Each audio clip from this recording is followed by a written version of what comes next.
En fait, depuis longtemps, mais particulièrement aujourd'hui, je me suis fait à la réflexion. C'est pas une réflexion unique, c'est pas quelque chose de groundbreaking ou quoi.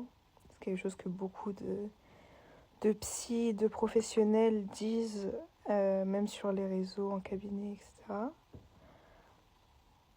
En fait, notre société, elle est malade, tout simplement.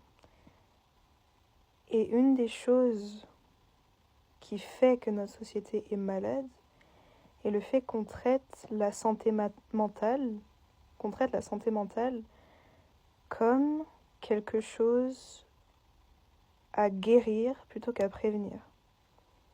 C'est-à-dire, on va créer des structures de bien-être au travail ou d'après burn-out, ou quand on est déjà en burn-out au travail, pour nous faire guérir d'un burn-out ou d'une dépression, au lieu de mettre en place des structures qui permettent justement de prévenir les burn-out, les dépressions, l'anxiété, etc. Évidemment, tout ça a pour but tout simplement de nous rendre plus productifs, de bâtir une société d'élite sur notre dos, c'est-à-dire sur le dos des personnes qui sont précarisées, des personnes minorisées, sur le dos en fait des personnes pauvres, et encore plus quand ce sont des femmes, encore plus quand ce sont des femmes non blanches. Là, le cumul des systèmes de domination, intersectionnalité, vous connaissez.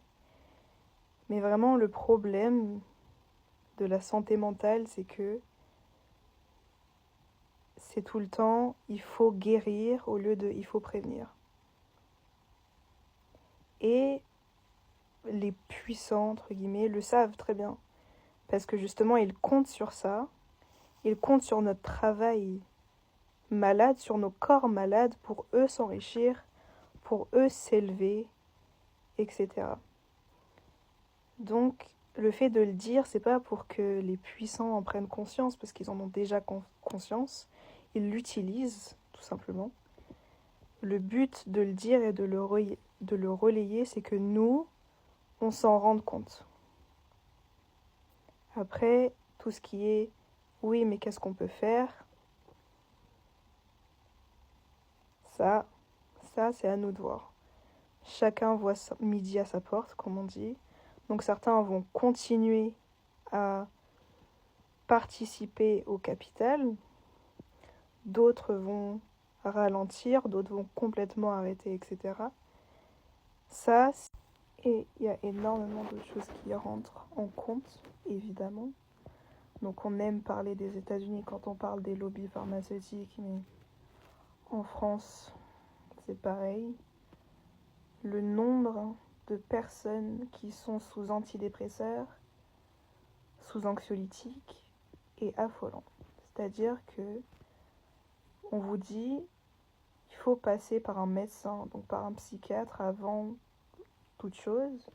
Le problème, c'est que le psychiatre, il va vous avoir 10 minutes dans son bureau, il va vous écouter à moitié, et ensuite il va juste utiliser ses connaissances pour prescrire à tout le monde un type d'antidépresseur et un type d'anxiolytique. Et si cet anxiolytique ne fonctionne pas, et ben ça sera un autre anxiolytique, au lieu de fournir des réels diagnostics ou un réel parcours de santé, pas seulement un parcours de soins, un parcours de santé. Et évidemment, les antidépresseurs, etc., pour les lobbies pharmaceutiques, c'est parfait. Donc pour